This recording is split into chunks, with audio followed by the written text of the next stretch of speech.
Gênesis capítulo 4, versículo 26, diz assim: a Sete nasceu-lhe também um filho, ao qual pôs o nome de Enos. Daí começou a invocar o nome do Senhor. Olha que interessante. Daí, com Enos, começou uma sequência de invocadores do nome do Senhor. Agora, vou ler o Salmo 110, versículo 4, diz: o Senhor jurou e não se arrependerá. Tu és sacerdote para sempre, segundo a ordem de Melquisedeque. Vou ler aqui agora em Apocalipse, para terminar. Apocalipse capítulo 2, versículo 17. 2:17 de Apocalipse. Quem tem ouvidos, ouça o que o Espírito diz às igrejas. Ao vencedor dar-lhe-ei do maná escondido, bem como lhe darei. Olha o que diz aqui: uma pedrinha branca. Uma pedrinha branca. É figurativo, tá? E sobre essa pedrinha escrito um nome novo, o qual ninguém conhece, exceto aquele que o recebe. Amém? Amém, queridos? Vamos orar. Pai da glória, te louvamos, te adoramos e cremos que o Senhor está neste lugar. Obrigado porque já fomos ministrados com louvor, adoração, exaltamos o teu nome, recebemos ministrações, Senhor, no nosso coração, mas queremos ouvir essa mensagem para que o Senhor fortaleça, nos edifique e principalmente a gente possa viver nos princípios santos que o Senhor nos dá pelas diretrizes da tua santa palavra. Abre nosso entendimento, abre o nosso coração e que a cada dia possamos ser alimentados e fortalecidos por esta palavra preciosa. Nós te pedimos isso no nome santo de Jesus, que nada se mova a não ser o mover do teu Espírito, que nada humano se mova a não ser o mover da ação da tua palavra, que é viva e eficaz, em nome de Yeshua HaMashiach. Amém e amém. Amados de Deus, nós sabemos que Deus instituiu um sacerdócio através de Levi. Nós temos, através de Arão, que era levita, essa instituição do sacerdócio levítico. Levi teve 3 filhos, Merari, Coate e Gerson. Havia 3 tipos de sacerdotes: meraritas, coatitas e gersonitas. Não vou me deter nesse ponto, mas já até preguei sobre isso aqui, sobre a função de cada um. E essa instituição do que é o sacerdócio levítico, embora a essência, a moral, a ética, o propósito, é um propósito espiritual, mas está inserido exclusivamente ao que é a lei de Moisés. Amém? Hoje em dia, quando alguém me diz, nós somos levitas, eu digo teologicamente, não. Nós não somos levitas. E até se confunde essa palavra, ser levita, ser cantor. Aí piora, não tem nada a ver uma coisa com a outra. Porque o ministério sacerdotal levítico acabou com a lei. Temos uma clareza nisso em Hebreus, capítulo 7. Leia em casa depois disso, onde diz que cessou, encerrou a lei levítica, do sacerdócio levítico. Amém? Porque a lei vai desde a instituição com Moisés e vem até quando culmina no início da graça trazida por Jesus. Quem aqui faz parte da graça? No entanto, a lei no seu rigor, na sua metodologia cerimonial, tudo isso, nada mais do que é a interpretação ou a implantação de princípios espirituais que já existiam antes da lei. Quem entendeu? O não matarás já existia antes da lei. Por que Caim mata Abel foi reprovado? Porque o princípio já existia Diz a palavra claramente em Gênesis que Abraão cumpriu todos os seus mandamentos, preceitos e juízos. Como que Abraão pode ter cumprido se a lei só vem com Moisés? Mas diz que Abraão cumpriu, está escrito claramente, com todos os mandamentos, estatutos e princípios. Como se a lei só viria com Moisés? Porque essa Torá, que é orientação, essa lei, na sua essência espiritual já existia desde o princípio. Aliás, a palavra é o próprio Cristo, a palavra está de eternidade em eternidade. Passa o céu, a terra, e a palavra não passará. O princípio da palavra é eterno. Agora, a lei é a tradução, é a versão para o povo de Israel. É a versão numa religiosidade, numa estrutura eclesiástica, numa estrutura cerimonial, enfim. Precisa ser cumprida segundo a autoridade de Deus para o povo de Israel. Porém, nós estamos na graça de Deus. Amém?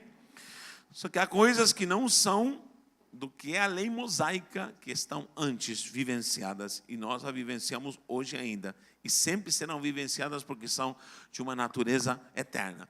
Então, queridos, eu vou lhe falar, existe uma ordem sacerdotal que está bem antes da ordem sacerdotal de Levi, bem antes.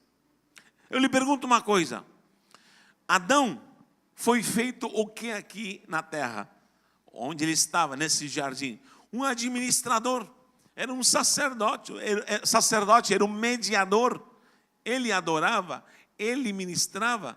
Há 8 determinações dadas ali em Gênesis para ele frutificar, multiplicar, cultivar, administrar. São 8 determinações dadas para esse sacerdote. Esse sacerdote, ele quebra o princípio santo da obediência, da glória desse princípio sobrenatural, e ele é expulso do Éden.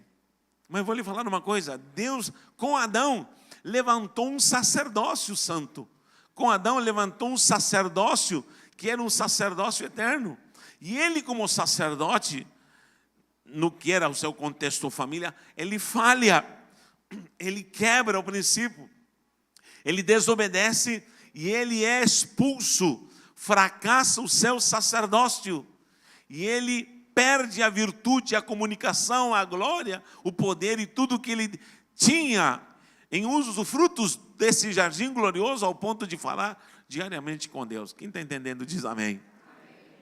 Então o que acontece? Mas já existe esse sacerdócio. O que acontece? Eles saem para fora, o filho Abel, nós sabemos que Caim e Abel eram os primeiros filhos de Adão e Eva. Abel, ele vem e dispôs-se a buscar ao Senhor e ofereceu um holocausto ao Senhor. Se não havia lei, porque a instituição dos holocaustos é trazida por Moisés. Quem ensinou a Abel a sacrificar? Quem ensinou a Abel a oferecer um holocausto? Porque já existia o princípio da Torá, o princípio, ele sacrifica. Muita gente diz que a oferta de Caim foi rejeitada porque ofereceu hortaliças. Mentira. Que Deus aceita desde 2 moedinhas ao que for, sendo feito com sinceridade e na dimensão daquilo que você é e tem. Então o que acontece? Preste atenção. Não foi porque ele ofereceu dos frutos da terra, porque nós temos na lei muitas ofertas que são frutos da terra, inclusive primícias, dízimos eram frutos da terra. Quem concorda comigo? Não foi porque era hortifruti e o outro era simplesmente um animal mais caro. Não era isso. É porque o holocausto apresentou um sacerdócio e ele reivindicou um sacerdócio santo. Abel fez a leitura de que o seu contato com Deus através desse cordeiro, com o holocausto, demonstrou que ele compreendeu a essência dessa ação da palavra e princípios no seu coração. E representou a remissão da sua culpabilidade, porque até então todos eram culpados e pecadores. Caim não. Quando se levanta Abel, levantando esse sacerdócio perdido, esse elo perdido que Adão tinha perdido, Satanás se levanta no coração de Caim e mata Abel. E aonde vai esse sacerdócio? Parece que termina. Mas nós lemos um versículo aqui em Gênesis que diz: e Deus levantou a Sete, substituto de Abel. E de Sete levanta Enos. Diga comigo, Enos. Enos é levantado, diz. E a partir de Enos começa a se implantar novamente a linhagem que começa a buscar ao Senhor. Não se buscava ao Senhor. Está dizendo, se liga novamente o sacerdócio santo de pessoas que vinculam-se a uma geração sacerdotal que não era levítica. E essa conexão se implanta. Só que vem uma sequência. Enos, você pode ver isso claramente em Gênesis, há uma genealogia. Muita gente não gosta de pregar em genealogias. Eu adoro pregar em genealogia. Tem muitas palavras de genealogias. Uma delas é essa aqui. Olha só, você vê no capítulo 5 a genealogia de Enos e vê uma sequência de nomes e até os anos que eles viveram. Com tempo em casa você pode meditar nisso. Mas vem uma sequência. Diz que Enos gerou a Cainã. Cainã gerou a Mahalalel. Mahalalel gerou a Jared. Jared a Enoque. Enoque a Matusalém. Matusalém a Lameque. Lameque gerou a Noé. Noé gerou a Sem. Quem entendeu até agora? Que nomes mais absurdos. Mas há uma tradução para esses nomes. Olha só, Enos significa homem. Cainã significa que possui. Mahalalel significa santidade de Deus. Jared, literalmente, querido, traduzi um por um. Jared significa descendência. Enoque significa aquele que ensina, ensinar. Matusalém significa sua morte trará. Lameque significa vigor. E Noé, oitavo, significa descanso. E Sem significa nome. Se a gente junta em sequência, todos esses nomes, são 9 nomes em sequência. 9, quem sabe é o número de gestação, de geração. 9 nomes, juntando eles dá: homem que possui a santidade de Deus, a sua descendência ensinará que a sua morte trará vigor e descanso. Será que isso é consequência? Aí vem Sem, filho de Noé, onde Noé se levanta, constrói a arca, Deus mata todo mundo, toda a descendência de Caim. Muita gente diz que, e fala muito de Caim, depois do dilúvio, mas esquece, Caim morre com toda a sua descendência no dilúvio. Só fica Noé. Você sabe que tem 3 filhos, Sem, Cã e Jafé. E de nós, no 600, gerou Sem, Cão e Jafé. Você acredita que eram trigêmeos? E de Sem se levanta a descendência semítica. E de Sem se levanta uma nova geração. Aí vem outros nomes. Os nomes que estão escritos em Gênesis capítulo 11. De Sem nasceu Asfarsade. Olha os nomes. Asfarsade gerou a Selá. Selá gerou a Eber. Eber gerou a Peleg. Peleg não é Pelé, não, é Peleg. Peleg gerou a Reu. Reu gerou a Serug. Serug gerou a Naor. Naor gerou a Terá. Terá gerou a Abraão. Mais 9 nomes. Mais uma sequência de 9. Gestação é a mesma coisa. Não vou pregar sobre 9, senão vou demorar muito. Mas 9 é gestação. Amo numerologia. Vamos traduzir esses nomes. Asfarsade. O primeiro significa brotando, aquele que nascerá, ou que nascerá. Selá significa exaltado.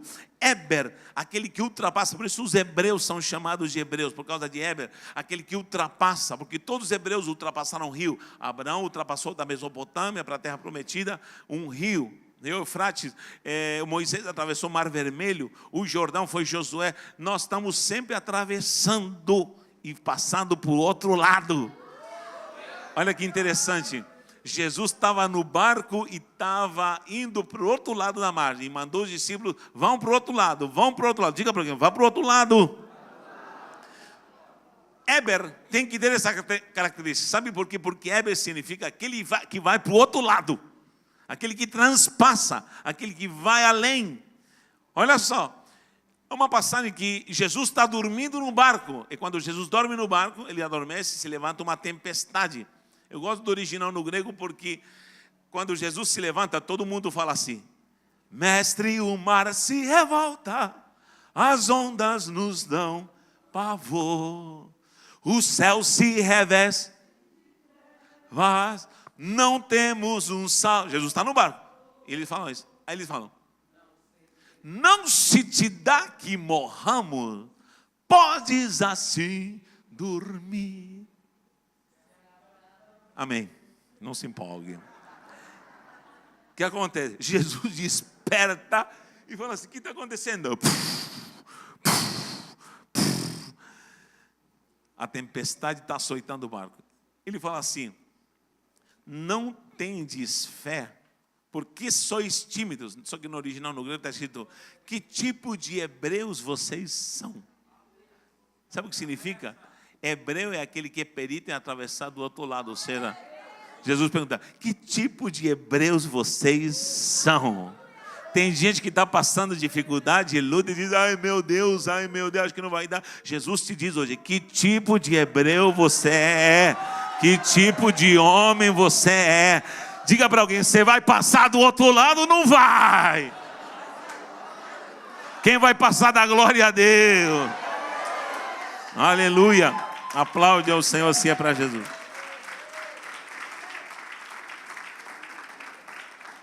Essa é uma revelação que Deus me deu de noite e eu precisei traduzi-la para minha esposa, é testemunha, nome por nome.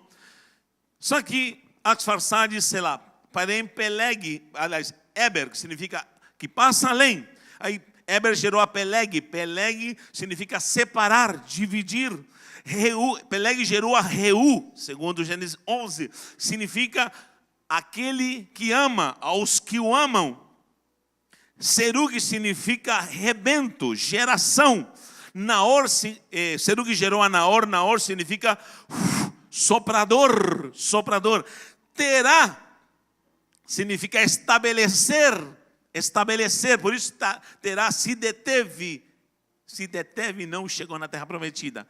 Pai de Abraão. E Terá, que significa estabelecer, gerou a Abraão, que é pai. Depois passa para Abraão, pai de uma multidão.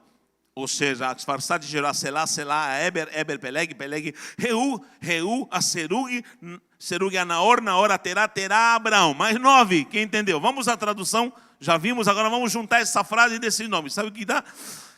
Começando por Axfarsad, que diz: nascerá.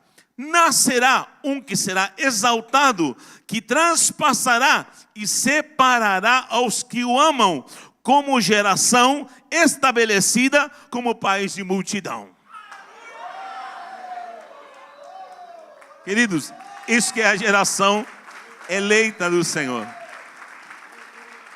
Essas duas frases declaram uma coisa: há um mistério no teu nome, há um mistério sobrenatural na tua identidade. Sabe o que acontece? Essa geração de sacerdotes. Meu irmão, vou perguntar de novo: quem ensinou a Abel a sacrificar? Quem ensinou a Enos, que é o que começa a adorar e implantar esse sacerdote? Quem ensinou a Noé, ao sair da arca, oferecer um holocausto? Só um sacerdote pode oferecer holocausto. Só um sacerdote pode vir e levantar um altar ao Senhor. Noé, quem lhe ensinou a exercer esse sacerdócio? Quem lhe demandou isso? Quem o revestiu como sacerdócio? Então eu lhe digo uma coisa: existe um sacerdócio antes do sacerdócio levítico. E esse sacerdócio é o sacerdócio que quer cobrir você. Porque eu não sou, não sei você, mas eu não sou levita. Eu não sou levita. E a minha Bíblia quer me dizer que o sacerdócio levítico acabou na lei. Quando nasce outra lei, a antiga lei acaba, diz o escritor de Hebreus. Preste atenção. Há um sacerdócio que traz uma identidade santa. Adão, no hebraico original, o nome Adão é Adam. Adam. Só que esse nome só aparece numa característica no Gênesis. Até o capítulo 3, o homem não tinha pecado. Não havia pecado. Se você vê no original, não aparece o nome Adão. Algumas Bíblias estão traduzidas corretamente, a minha está. Toda vez que aparece no capítulo 1, capítulo 2, Até quando ele peca, só aparece o termo homem. Quem tem uma Bíblia aqui pode confirmar isso para mim? Uma Bíblia judaica, que normalmente alguns têm aqui, está escrito a pessoa. Deus fala com um homem, não com nome. Deus fala com o ser humano. Deus, vou falar algo aberrante aqui, quem está preparado diz amém. Deus não criou Adão e Eva. Deus criou homem e mulher. Deus não criou Adão e Eva. Adão e Eva são nomes de batismo do homem depois que peca. No original aparece Ha-Adam, o homem. Você sabe que Ha-H-A é o. Ha-Adam. Ha-Mashiach é o Messias. Ha-Adam, o homem. Até o capítulo 3, antes de cair, aparece o homem. Como está aí, pastor Hilton? Está o homem? O homem disse, e criou o homem e mulher. Quando vieram perante Jesus e falaram assim, mestre, um homem pode divorciar-se, um homem pode rejeitar a sua mulher por qualquer motivo. Mestre, lá no céu, se um se casou com 12 mulheres, qual vai ser a esposa dele lá no céu? Errai porque não conheceis as Escrituras. Em Mateus 18 está escrito isso. Escute, ele diz, porque no princípio não foi assim. Porque Deus criou no princípio macho e fêmea. Homem e mulher. Deus não criou Adão. Quando surge Adão? No capítulo 3. Você pode ver no capítulo 3, diz, e o homem caiu, experimentou da fruta, e Deus chama o homem e diz, aí aparece, e Adão, aí aparece Adam, não aparece Ha-Adam. Adão como nome. E Eva nunca se chamou Eva, e Deus nunca chamou Eva de Eva. Quem chamou Eva de Eva foi o próprio Adão, capítulo 3. Pode procurar no capítulo 3. O que diz aqui em Gênesis 3, versículo 20. Vou ler aqui com vocês. 3:20 diz assim. E deu o homem, ou será Adão, o nome a Eva. Foi o homem caído que batizou a sua esposa de Eva. Estou falando batizar, forma figurativa. A sua mulher, por ser mãe de todos os seres caídos. Então, Eva é o nome, Havá em hebraico, é o nome da mãe de toda a natureza caída. E Adão passou a se chamar Adão depois da queda, porque até então era homem e era mulher. Quem me entendeu, dá glória a Deus. Então, um homem Adão, o nome Adão, é o nome do homem caído. Havá é o nome do Adão caído que dá a sua esposa. Porque até então era macho e fêmea, homem e mulher. No princípio não foi assim, porque no princípio foi Adão e Eva. Depois teve a confusão. Havá é mãe de todos os caídos. É por isso que Adão é o homem, é o nome do homem, o sacerdócio caído, falido. No original, no hebraico, você pode ver essa diferença. Antes do capítulo 3, antes da queda, e depois da queda, aí começa Adão. Porque Ha-Adam significa o humano, o homem. E Adam significa vermelho, cor de terra. Ou seja, o homem era o ser que adorava, exaltava. Quando cai, ele fica igual à terra, começa a se decompor e morre. O homem perdeu um sacerdócio. Alguém me diz, tudo bom, mas presta atenção. A identidade de Adão pecaminosa é depois da queda, com certeza. E que identidade ele tinha antes da queda? O homem. Qual era o nome dele? A identidade dele era uma identidade celestial. Era uma identidade de Deus. Era uma identidade sacerdotal. Ou seja, concluindo, o homem quando cai, ele perde sua identidade dada pelo divino. A identidade espiritual foi perdida, mas diga graças a Deus. Porque o homem caiu? Não, porque veio o último Adão. Quem pode dar glória a Deus por isso?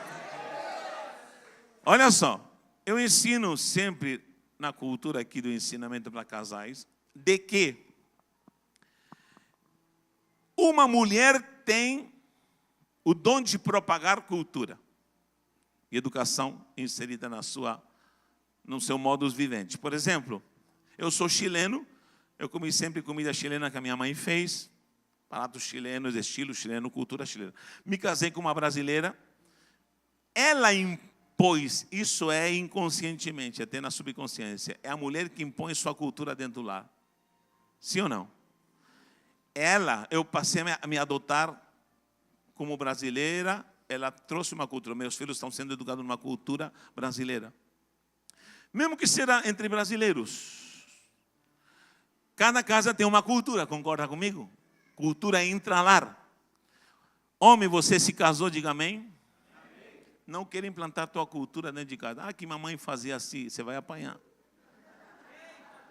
Porque é a mulher que vai implantar a cultura da mulher dentro de casa. Quem concorda comigo? Não diz o homem edifica a casa, mas diz a mulher sábia edifica a casa. É do jeito dela. Agora, tua mãe cozinha de um jeito, você vai aprender a comer do meu feijão. Tua mãe dobrava, arrumava a cama de um jeito, eu sinto muito, agora você vai aprender a minha cultura. Sabe por quê?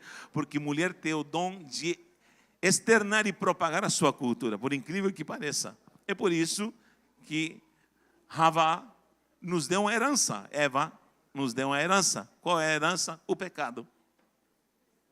E todos nascemos pecadores por causa desse pecado do homem e da mulher. E Havá é mãe de todos os pecadores. Quando Adão disse, a partir de agora tu te chamarás Havá. Havá, mãe de todos os falidos. E você e eu estamos incluídos nisso. Repito. Eu me apaixonei por essa mulher. E eu me sujeitei à cultura dela. Como assim? Não é a mulher que se sujeita ao homem? Não estamos falando de autoridade, estamos falando de cultura. O homem que se sujeita. O último Adão, porque foi Eva que trouxe a cultura do pecado e o homem foi envolvido. E toda a humanidade pereceu. Se ele tivesse falado, sinto muito, dona abençoada, eu não vou comer dessa fruta. Se você comeu, rua. Se ele te mandar, eu fico aqui. Mas ele se sujeitou à cultura de uma decisão da mulher. Queridas, não brigue com seu marido. Não brigue com seu marido. Não dispute autoridade com seu marido. Te dou uma dica.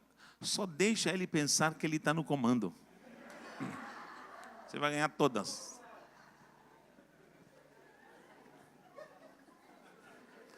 Só deixa ele pensar que ele que manda em casa.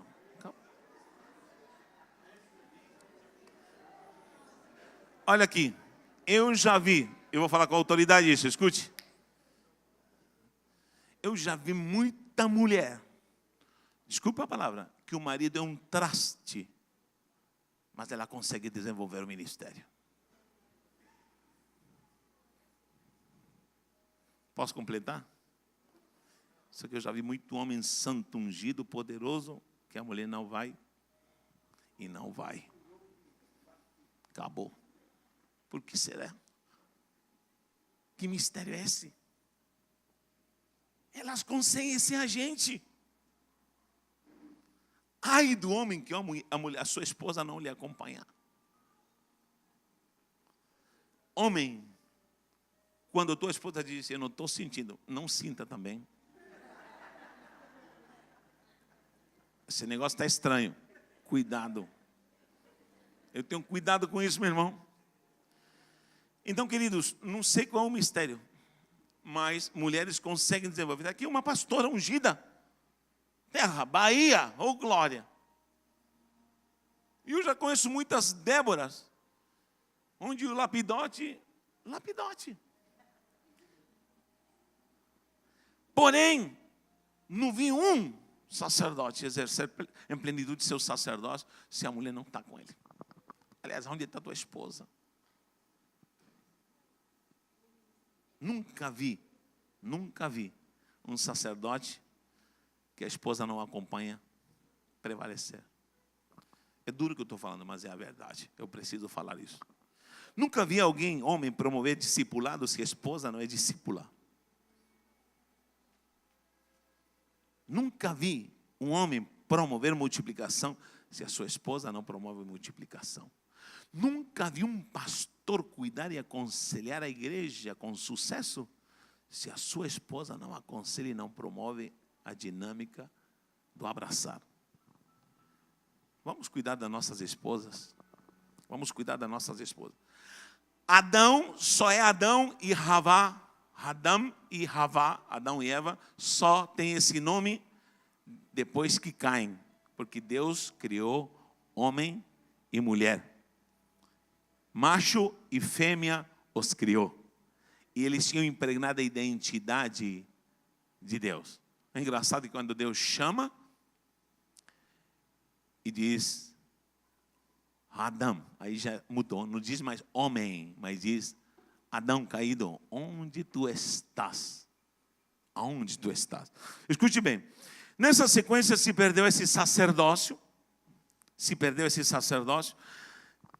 a cultura da mulher é propagada por causa que ela trouxe, experimentou o pecado, e aí o que acontece? Vem a dinâmica do pecado para todas as gerações. Eu disse que o homem se sujeita à cultura. O último Adão, quem dá glória pelo último Adão? Você já se perguntou por que Jesus é chamado do último Adão? O que tem a ver? Porque por um homem entrou o pecado. Não, é que na verdade Jesus tinha a identidade de uma glória sobrenatural como Filho de Deus, como Deus. E Ele sendo Deus da sua glória, Ele abre mão da glória e Ele vem e assume uma identidade adâmica. Ele, quando vem à terra, Ele assume uma identidade humana. Ele assume uma identidade de um homem caído. Ele carrega todos os pecados da humanidade. Ele se sujeita à cultura da sua noiva.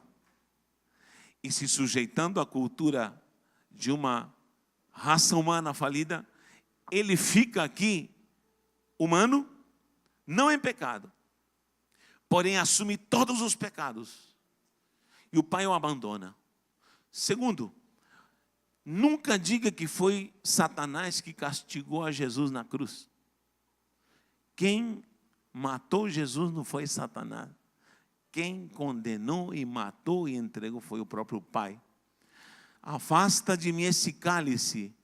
O cálice chama-se cálice da ira de Deus. Inclusive na grande tribulação, 7 cálices são derramados de ira de Deus.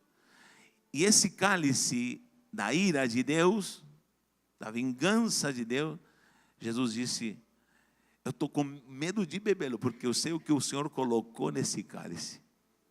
Esse cálice mata. Ele diz, mas eu bebo porque eu quero fazer a tua vontade. Ele bebeu o cálice para poder sofrer o peso do pecado, para que você voltasse à tua identidade do homem que glorificava e adorava e exaltava o nome do Senhor Jesus. Hoje você tem a liberdade de poder adorar, exaltar e glorificar. Porque Ele se fez Adão. Ele se fez Adão. Se tornou pecador, embora não sendo, assumindo o teu pecado, mas venceu a morte e nos deu uma nova identidade. Quem pode exaltar o nome do Senhor Jesus? Para avançar, essa identidade espiritual está querendo ser roubada pelo inimigo. Por quê? Porque nós vimos aqui uma sequência de nomes de adoradores. Inclusive nessa sequência você vai ver um homem chamado Enoque. Enoque significa ensino. Ele andou quando ele foi abduzido, desapareceu, não viu morte. Nessa sequência de homens que adoraram ao Senhor, temos um profeta chamado Elias, que não viu morte. Eu pessoalmente, nessa visão escatológica, eu creio que essas duas testemunhas que aparecem pregando na grande tribulação, eu pessoalmente, não me siga, creio que são Enoque e Elias. Por quê? Porque há uma ordem, diz que é dada uma ordem para que o homem morra uma vez só. E depois da morte venha o juízo, acabou. É ordenado para cada um de nós morrermos uma vez só. Eu creio que não há reencarnação, amém? Bom, eu esperava um amém mais forte. Eu creio que não há reencarnação. Uma vez só, é uma morte para cada um. Não se preocupe, a tua data já está marcada. Se ele não voltar, a sua data já foi marcada. A fila da morte é a fila que ninguém quer furar. Porém, está já decretado o dia e a hora. Quem dá glória a Deus por isso? E essa filha, o pior de tudo, que não tem número de ordem, nem de título, nem de diploma, graças a Deus. Mas é um número bagunçado. Você recebeu uma senha, apóstolo Hilton. Pastor Solon recebeu uma senha e ele chama bagunçado. 349, suba. Mas por que eu recebi depois? Não tem problema, suba. É aleatória. Somente dada a ordem para morrer uma vez só. Só que Enoque, como sacerdote de adoração, Elias não viram morte. Onde Deus os guardou, só Deus sabe. Só que eles vão voltar aqui, sabe para quê? Para pregar e para morrer. Porque na grande tribulação vão morrer. Em praça pública serão decapitados. Só que vão ressuscitar. Eu pessoalmente creio que é Enoque e Elias, os quais não viram morte. Porque a tua data já está designada. Vamos à pregação, que é o que menos demora. Somente fiz uma explanação. Escute uma coisa. Como eu guardo a identidade de um sacerdócio santo? Começa com uma declaração em Salmo. Davi, que não era levita. Vou falar de novo. Eu não sou levita e muito menos músico é levita, porque Davi era músico e não era levita. Ele era da tribo de Judá, concorda comigo? Então, presta atenção. Davi, que não era nem levita, era da tribo de Judá, mas era da genealogia que acompanha, porque quem segue essa genealogia é Judá, e vai até em sequência, até chegar em Jesus. Se você contar a genealogia uma por uma, dá 40 nomes, 39, e o número 40 é Jesus Cristo na genealogia, começando por Enos, que vai até Noé, 9 nomes, depois mais 9 nomes, em sequência, aí segue depois Abraão, depois Isaac, que é rido, também significa muita coisa, não tenho tempo para isso, Isaac, Jacó, que é Israel, Judá, e segue a sequência, são 40 nomes até Jesus. Se você os subdivide, todos eles têm uma organização. Número 40 é plenitude, vem o Messias. Só que preste atenção, Davi estava nessa linhagem de adoradores, segundo o coração dele. E Davi não era sacerdote, ele fala uma coisa aqui no Salmo 110. Ele sabe que existe uma lei levítica que ordenou de Arão, os coatitas, meraritas, gersonitas, que eram levitas para a lei. Mas ele diz, ei, tu és sacerdote. Alguém diz, segundo Levi, não, é outra ordem. Qual ordem? Segundo a ordem de Melquisedeque. Então há uma ordem anterior à ordem de Levi, que é a ordem dos que adoram a Deus em espírito e verdade, que é a ordem de Melquisedeque. E Hebreus se encarrega de decifrar aquilo que Davi falou de Yeshua HaMashiach, que Jesus é sacerdote, mas não é levita. Como pode? Como pode alguém ser sacerdote não sendo levita? O escritor de Hebreus diz claramente, ei, como está escrito, tu és sacerdote eterno, segundo a ordem de Melquisedeque. Este que não tinha geração, nem pai e nem mãe, apareceu para Abraão. E Abraão não entendia nada de lei mosaica, porque Moisés ainda ia nascer, mas ele vem e entrega os dízimos. Quem ensinou a Abraão a entregar dízimos? Quem ensina a Abraão a adorar, exaltar, bendizer? Ordem de Melquisedeque, rei de Salém. E essa ordem santa está inserido num sacerdócio antes da fundação do mundo. Queridos, nós somos o sacerdócio de Yeshua HaMashiach. E o sacerdócio que me cobre não é levítico, o sacerdócio que me cobre é o sacerdócio segundo a ordem de Melquisedeque. Meu pai perdeu a esposa na primeira obra que ele fez na ilha Robinson Crusoe. Você pode ler isso no livro que a minha mãe escreveu. Ficou viúvo, com 8 filhos, sofreu. E perante tantas lutas e tantas dificuldades, um dia chorando a Deus, duvidando de que se de fato Deus o tinha chamado para o ministério. O Senhor me leva nessa ilha para perder a minha esposa e me deixar viúvo com 8 filhos, consolando os filhos, chorando, sentindo a falta da mãe, passando pobreza, dificuldades. Diz que uma certa feita, orando ao Senhor, chorando, abre a Bíblia e aparece esse versículo no Salmo 110. Tu és sacerdote eterno, segundo a ordem de Melquisedeque. O Senhor te diz, você vai passar lutas temporais, você vai passar dificuldades temporais, você vai passar talvez agruras, tribulações, mas não esqueça a sua identidade. Você é sacerdote segundo a ordem de Melquisedeque. Você vai passar por angústia, você vai passar por batalha, mas não se esqueça da sua identidade. Você é sacerdote segundo a ordem de Melquisedeque. Você talvez está enfrentando dificuldades e limitações, mas não se esqueça, você é sacerdote segundo a ordem de Melquisedeque. Eu te gerei, tu és santo, tu és meu ungido, tu és meu escolhido. Quem pode exaltar o nome do Senhor? Uma coisa que um líder não pode esquecer é a sua identidade. E tem alguém querendo abafar, destruir a tua identidade sacerdotal. E hoje em dia parece que querem nos infestar com ideologias satânicas, ideologias de gêneros, ideologia disso, de aborto, do outro e daquilo, e parece que é tudo normal. Querido, nós temos uma idiosincrasia celestial, temos uma cultura celestial, temos uma educação celestial, temos uma ação sobrenatural em nosso DNA, e essa ação é sacerdotal, eterna. 1 Pedro capítulo 2 diz claramente, vocês são não sacerdócio levítico, vocês são real sacerdócio, povo adquirido por Deus. Quem crê nisso?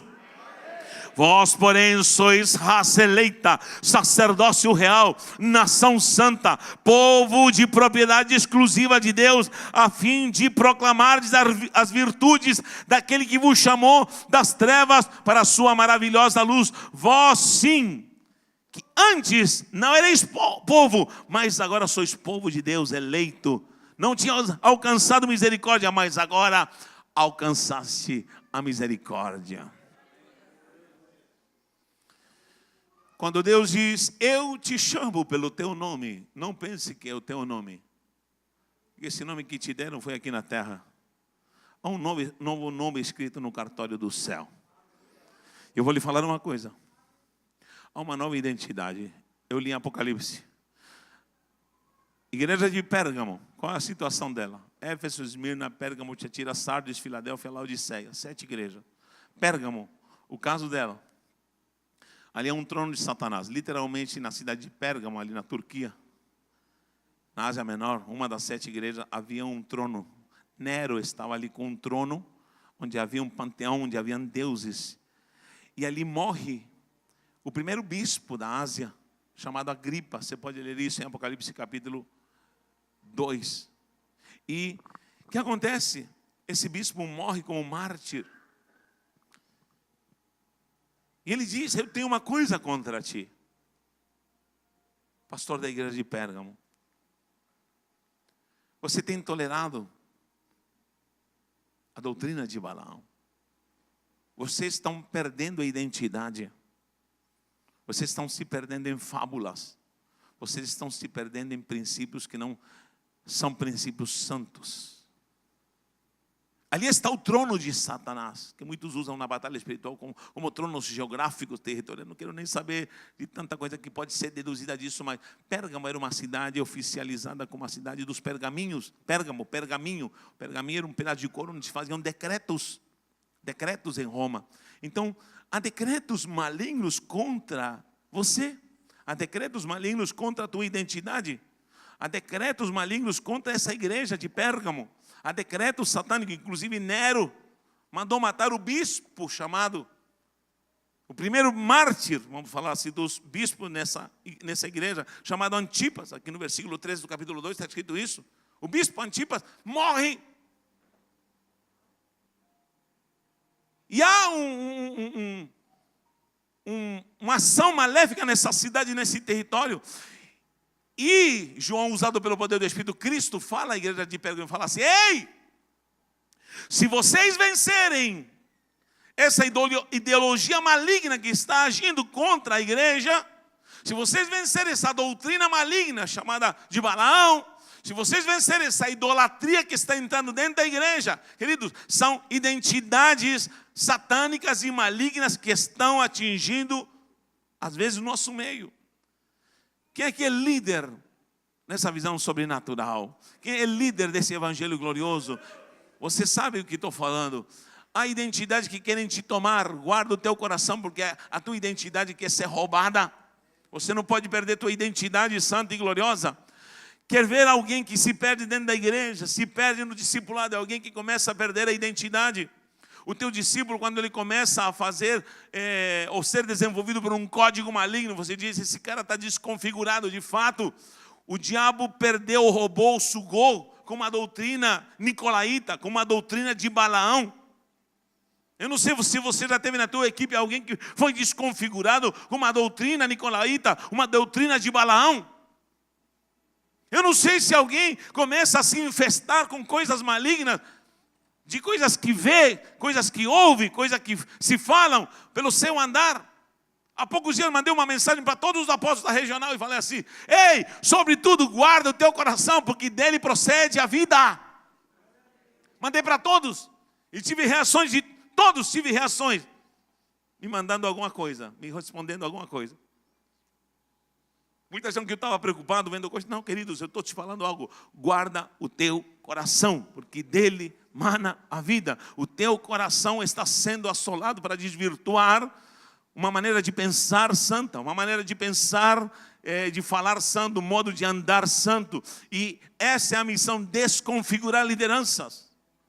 Na célula nós temos uma configuração santa. O que me leva a mandar pessoas para as casas não é simplesmente uma vontade egocêntrica de querer ver essa igreja crescendo. Deus que me livre, porque se há alguém que não promove placa de igreja nem ministério, não estou falando você, nem precisa fazê-lo, sou eu. Se há alguém que abomina, não gosta do emblema outdoor de placa ministerial, esse marketing religioso, sou eu, vocês me conhecem.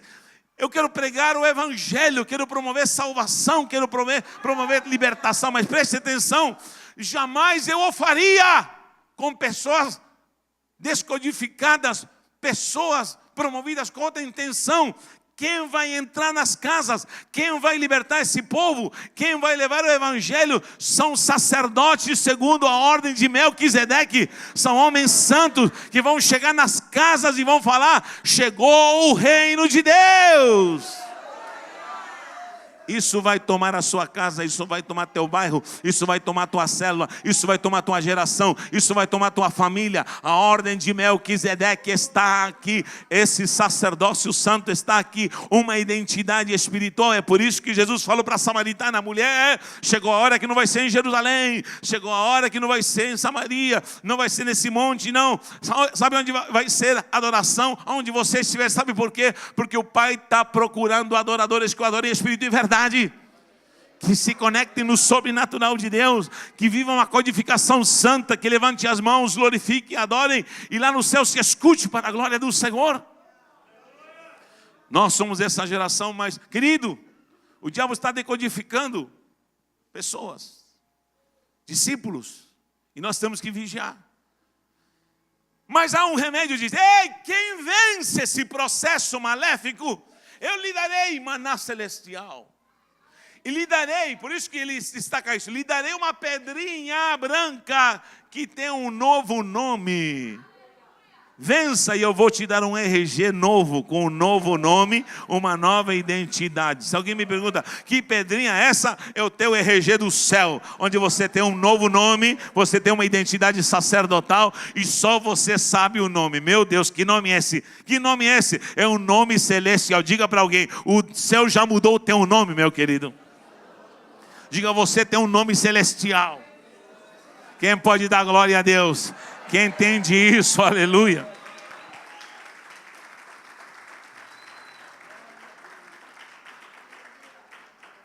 A igreja de Pérgamo recebeu essa promessa. Se vocês vencem, eu vou dar um novo nome. E essa promessa é para a igreja do Senhor.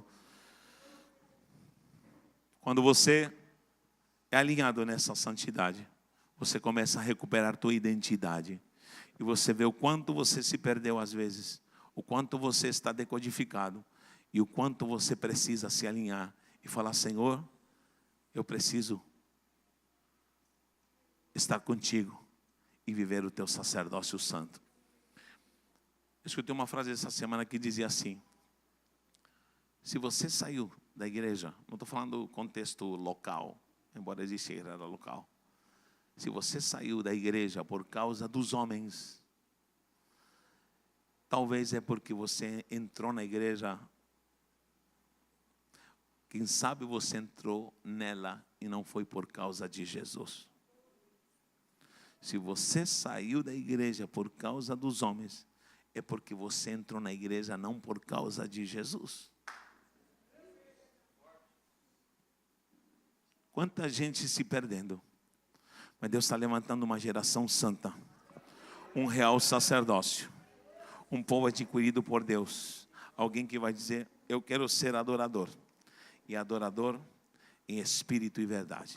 Adorador vê de uma maneira santa, escuta de uma maneira santa, faz de uma maneira santa, anda de uma maneira santa. Quando alguém me disse, apóstolo, eu quero adentrar nessa casa, e não é para propagar nome em placa, mas é para propagar o evangelho. Alguém se compromete e diz, eu quero. Sabe por quê? Porque há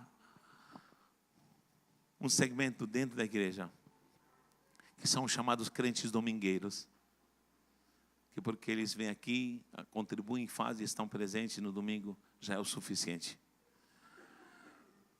Mas ser sacerdócio santo é mais do que isso. Ser sacerdócio santo é um estilo de vida. E nessa identidade, você está registrado no céu, onde você será chamado por esse novo nome. Há um novo nome escrito na glória. Quando eu estou ensinando a escatologia, muitas perguntas surgem. E começa a pergunta depois da morte, a dimensão do celestial. Eu digo, querido,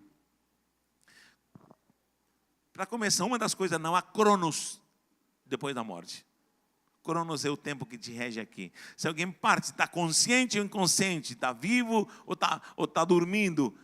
Queridos, primeira coisa, não queira contabilizar tempo depois da dimensão celestial e sobrenatural, porque não há contabilização. Há várias passagens que falam, o dia do Senhor. Quem já viu isso?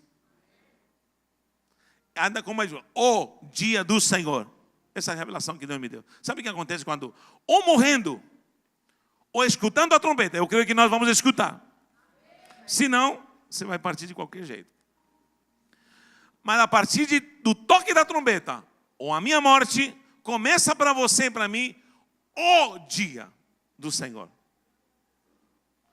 Se você acredita em pré, mid, pós, milenismo, pós, problema é seu. Só sei de uma coisa. O dia, me diga, que dia é hoje? Que dia é hoje? Não, essa é data. Está vendo como a gente se confunde? Que dia é hoje? Sábado. Amanhã? Depois de amanhã? Depois? Acho tão feio esses nomes terça, porque os dias têm nomes. Domênica, lunes, martes, miércoles, jueves, Friday, tudo isso aí tem nome. Em italiano, em francês. Aqui é por terça, né? Mas tem nome. Terça. Sábado e domingo se prevalece. Quando você morre, e você é sacerdote, você volta à dimensão do sobrenatural. Embora estava na terra, você já vivia isso, mas você está na plenitude. Começa o dia do Senhor. Sabe como que chama esse dia? Eternidade. Você foi arrebatado, começa a eternidade. É um dia só. É um dia só. Não, mas o que é primeiro? As trombetas, as taças, o pré-tribulacionismo, o mid-tribulacionismo? Querido, é um dia só. É um dia só. Chama-se eternidade. Ei, eu vou falar a última coisa. No céu não tem... O que vamos fazer amanhã? Porque no céu não tem amanhã. É hoje. Hoje, somente hoje. Quem pode aplaudir o nome do Senhor? é hoje, eternamente. Venham e serão reis e sacerdote. Quem é real sacerdote, fique de pé, adore e exalte o nome do Senhor.